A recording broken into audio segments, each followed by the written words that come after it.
A company in Japan is trying to make something that sounds impossible: coffee without coffee beans. And if the technology works at scale, the machine sitting on your kitchen counter may not be destroyed. It may simply become unnecessary. The product is called Future Latte, developed by Asahi. The company says it is plant-based, designed to reproduce the characteristics people associate with coffee, and built to be more resilient to the climate and supply problems threatening traditional coffee. But when people ask the obvious question, what exactly is it made from? Asahi has been unusually careful about the details. And that mystery is actually the least interesting part. Because Asahi isn't alone, Coca-Cola is preparing its own beanless coffee product in Japan under the Georgia brand. Suntory is working on ways to get more usable value from the beans it already buys. And Japanese companies are simultaneously developing machines and robots designed to remove the human skill and labor from coffee preparation. Different companies, different technologies, same destination: a cup that tastes like coffee without, depending on the traditional coffee system. And the reason they're doing it starts with one number: 50%. World Coffee Research has estimated that up to half of the world's currently suitable coffee growing land could become unsuitable by 2050 under climate change pressures. That's not a prediction that coffee disappears. It's a warning that the agricultural system supplying it becomes much harder to depend on. Arabica coffee is particularly vulnerable to changes in temperature, rainfall, drought, pests, and disease. And coffee companies don't have the luxury of simply moving production to a factory. A coffee tree takes years to grow, so when harvests are damaged, companies can't manufacture replacement beans next month. They have to pay more. They have to search for new suppliers, or they have to find another way to deliver the same product. Suntory has already put a number on that risk. Under its 2050 climate scenario, the company estimates that changing yields and production areas could increase procurement costs for coffee by about 8 billion yen. That's roughly tens of millions of dollars in additional exposure for one company. And suddenly, beanless coffee stops sounding like a strange experiment. It starts sounding like insurance. Because there are only a few ways to respond when a critical raw material becomes more expensive and less predictable. You can pay more. You can use less. You can make production more efficient. Or you can replace part of the raw material completely. Japan is now experimenting with all four. But here's what makes the story much stranger. Japan didn't suddenly discover this idea in 2026. Japan has been removing steps from coffee for decades. In the 1960 seconds, canned coffee transformed the way people consumed the drink. Instead of buying beans, grinding them and brewing them, you could simply buy a finished cup in a can.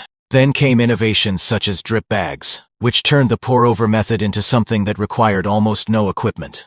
Instant coffee pushed the process even further. The grounds disappeared. The brewing disappeared. The equipment disappeared. The consumer was left with the experience. And that reveals the pattern. Every time technology simplified coffee, it removed another part of the process between the consumer and the final flavor. The can removed the cafe. The drip bag removed the equipment.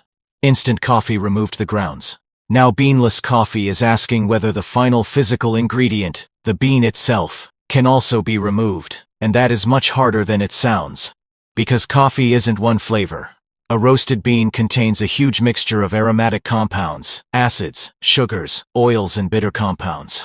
The taste we recognize as coffee comes from the interaction of all of them.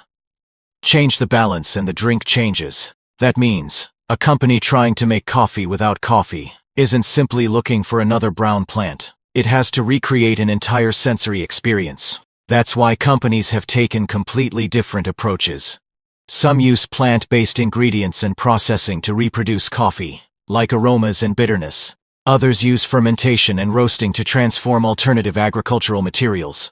Others are trying to stretch the supply of real coffee by extracting more usable flavor from the same amount of beans.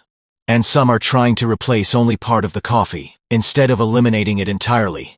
That distinction matters, because the future doesn't necessarily have to be 100% beanless. It could be 30% alternative ingredients, or 50% or a flavor system that allows manufacturers to use substantially less coffee, while consumers barely notice. That could be economically important, even if traditional coffee never disappears, and Japan has already seen what happens when a coffee substitute gets the taste wrong. Asahi previously experimented with a transparent latte-style drink during Japan's clear beverage craze. The product was novel. It looked almost nothing like traditional coffee, but novelty isn't enough. Consumers still have to enjoy the drink. And that's the problem facing future latte. A climate-friendly product that tastes bad is not a solution. It's just a climate-friendly product nobody wants. That's why the next stage is so important. Latte is relatively forgiving. Milk and sweetness can soften bitterness and cover imperfections. Black coffee can't. A black coffee has nowhere to hide, and Asahi's planned future black product is therefore a much bigger test than the latte. If consumers accept a beanless latte, that's interesting. If they accept a beanless black coffee, the implications are much larger. Because at that point, the argument changes from can you make something similar to coffee to does coffee actually have to come from a coffee bean? And Coca-Cola is asking almost the same question from a completely different direction. Under its Georgia brand, Coca-Cola Japan is preparing cafe water, a coffee-inspired drink designed around a lighter, more water-like experience without relying on conventional coffee beans. The important part isn't simply the product. It's where Coca-Cola decided to test it. Japan, a country where coffee is already deeply integrated into everyday life through convenience stores, vending machines, cafes, and ready-to-drink beverages. If a global beverage company wants to know whether consumers will accept a new definition of coffee, Japan is an extremely revealing laboratory, and Coca-Cola isn't testing the idea alone. Suntory has another strategy. Don't eliminate the bean. Make the bean more productive. The company is studying ways to improve the extraction and use of coffee's flavor compounds, so that more value can come from the same raw material. Think about the economic logic. If technology allows a company to get more usable flavor from every kilogram of coffee, it effectively reduces the amount of raw material required for the same consumer experience. Now combine that with alternative coffee ingredients. Suddenly, the industry doesn't need one magical invention. It has multiple ways to reduce its dependence on the traditional bean. That's where this stops being a beverage story. It becomes a supply chain story, and supply chains are where enormous businesses are created. The company that figures out how to reproduce coffee flavor cheaply and consistently doesn't necessarily need to build the world's biggest coffee brand. It could license the technology, sell the ingredient, supply beverage manufacturers, work with vending machine companies, supply cafes, provide flavor systems for ready-to-drink products. In other words, the real billion-dollar opportunity may sit underneath the coffee brand. It could be the infrastructure that makes beanless coffee possible. But there is another side to this story. While beverage companies are trying to remove the bean, Japanese hardware companies have been working on removing something else, the skill. Look at the evolution of Japanese coffee equipment.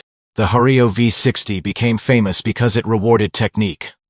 Grind size mattered. Water temperature mattered.